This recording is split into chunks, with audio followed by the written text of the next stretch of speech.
tulemast meie podcasti. Meil on väga hea meel, et sa oled täna siin.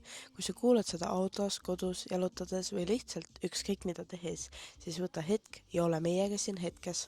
Kui te olete meie sotsiaalmeediat lugenud, siis olete ilmselt aru saanud, et olime haiged, seetõttu me neljapäeval midagi ei postitanudki. Aga nüüd oleme tagasi ja valmis uut episoodi alustama. Mina olen Säde. Ja mina olen Särts. Nii, et see ennast mugavalt istuma, võib-olla võtad tass teed või kohvi või saiakene või midagi muud näksida endale.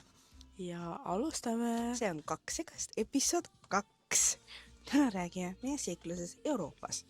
Meie reis algas 3. augusti öösel umbes kell 1-2 paiku Tallinnast. Autos saime rahulikult magada ja Tarmo sõitis. 3. augusti öösel ööbisime Krakowis hotellis nimega Hampton või Hilton Krakow. Seal oleksime pidanud olema 4. augustini. 4.–6. august oleksime pidanud olema Prahas. 6. august pidime hakkama tagasi tulema. Ja 6.–8. august oleksime pidanud olema Poolas, Varssavis, Junior Sweedis. 8. augustil plaanisime alustada teed kodumaale. Aga nii meie plaanid ei läinud. Krakowis veedetud. Esimene oli väga-väga tore. Kõik oli ilus ja puhas.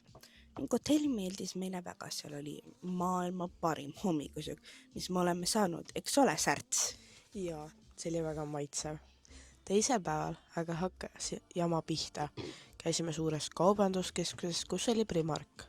Sealt edasi läksime Lego poodi ja Ludvig ostis endale Lego auto. Siis läksime autosse ja hakkasime sõitma Praha poole. Kuid teel lõi auto ette hoiatuse, et AdBlue-süsteem on rike. Auto ei suutnud enam korralikult sõita ja pidime peatuma kuskil poodide vahel. Tarmo läks autost välja, et vaadata, mis toimub ja helistas ka Eestisse infoautosse. Ta proovis, kuid auto ei liikunud korralikult. Lõpuks sõitsime Krakowi Fordi esindusse.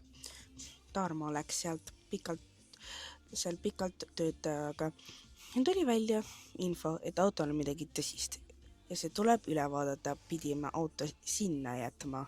Niisiis pidime leidma endale Krakowis veel 9 hotelli. Leidsime koha nimega Galicia. See oli väga must ja haises. Aga vähemalt me saime koha, kus magada. Ma pean suga nõustama seda, Särts, see oli kohutav paik. Ma ei taha sinna tagasi minna. Ja mis seal päeva selgus, et autol on 100 häda. Ja nii muid maksis mitu tuhat eurot. Me ei olnud sellega nõus. Seega pidime näima teise viisi, kuidas Eestisse tagasi saada. Läksime kaubanduskeskusesse. Särts, Säde, Bob ja Ludvig ostsime süüa. Kõigil olid kõhud tühjad. Samal ajal uuris Tarmo, Helena, Leena ja Marko tagasisõidu võimalusi, et me saaksime tagasi Eestisse. Lõpuks leidsime Flixbussi.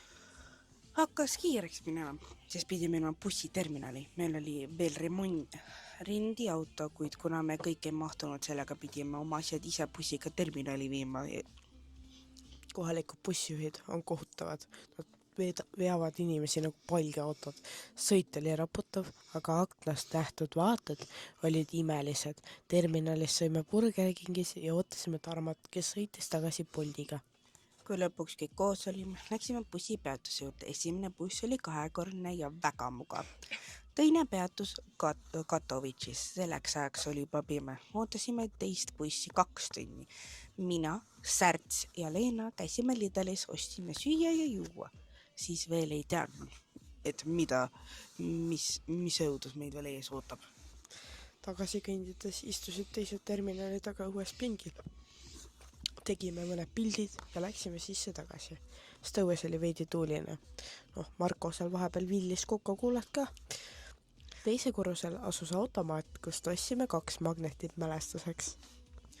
2 tundi ootasime ja saabus järgmine buss. Pidime kõik eraldi istuma, kuna bussis polnud vabu kohti. Flixbus on nagu lennuk, kus maksab kõige eest. Istekoht maksis, pagas maksis. Alguses tahtsin Sädega koos eespool istuda, aga ei saanud ja siis algas põrgu. Bussis ei olnud õhku ega võimalust telefoni laadida. Marko käis mitu korda palumas konditsioneeri tööle panna, kuna bussis oli väga palav. Seal polnud õhku ega midagi. Ning seal polnud võimalik hingata. Bussis olid kõik kohad täis, seega polnud ka võimalust ettepoole istuda. Selle asemel, et bussijuht kondi tööle paneks, võttis ära ka voolu. Me ei saanud enam telefoni laadida. Riias peale bussijuhi vahetust saabus aga vool ja kont pandi tööle. Peale sellist läbielamist ei soovita kellelgi bussi taga istuda, kui on vaja kaugemale sõita. Nii sõitsime meie 28 tundi. Meil polnud õhku, WC haises jubedalt. Neina sai ainukese õhku, sest istus eespool. Õnneks vahetas Marko Bobiga kohad. Ta sai veidi värskemat õhku kui meie seal taga. Kuna sõit oli pikk, tegi bussijuhid 2 peatust, et tankida. Kes kiirelt jooksis, sai tanklast võiku või juua osta. 28 tundi selle pasaga oli lihtsalt kohutav. Proovisime magada, et aeg kiiremini läheks, kuid inimesed vahetusid ja lõpuks istus mingi veidrik minu kõrval. Kui bussis ruumi tekkis, läksin teise kohta istuma, et jalgu sirutada. Mu silmad hakkasid lõpuks valutama. Sest pikast teekonnast. Inimesed haigistasid ja hais oli kohutav. Buss jõudis 1,5 tunni hiljem Tallinnasse. Me oleks jõudnud veelgi hiljem, kui buss oleks peatust teinud Pärnus. Nagu graafik ette nägi, kui arvad, et fiksbuss on soodne, siis eksite kohutavalt. Sõit 6 täiskasvanu ja 2 lapsele maksis peale 1500 eurot. Me öösel Tallinnasse jõudsime, siis Tarmo bronnis äpist Bolti ja sõitsime lõpuks koju. Koju jõudes panime asjad ära, läksime pesema 28 tundi. Mustade riietega higisena oli kohutav, eks ole, särts. Jaa, seda ei taha kellegile. Ei taha, jah. Selle reisi jooksul õppisime me aga hindama pisikesi rõõme, näiteks värsket õhku, mugavat istet, puhtad riided ja sööki. Väikesed hetked, mis igapäevaelus jäävad tihti tähelepanuta, muutusid täiesti hindamatuks. Seega see reis ei olnud ainult geograafiline seiklus üle Euroopa. See oli õpetanud, kuidas väärtustada lihtsaid asju ja olla tänulik iga hetke eest. Tänud, et kuulasite, jagage oma lugusid ja kogemusi, mis on teie elu muutnud. Vahel tuleb suur õppetund kõige ootamatutest seiklustest. Peale 28 tunni bussis saad aru, Tomahood on tegelikult maailma kõige hinnalisem koht, kus olla, eks ole, särts. Jah. Nojah, näeme siis 3. episoodis. Head aega!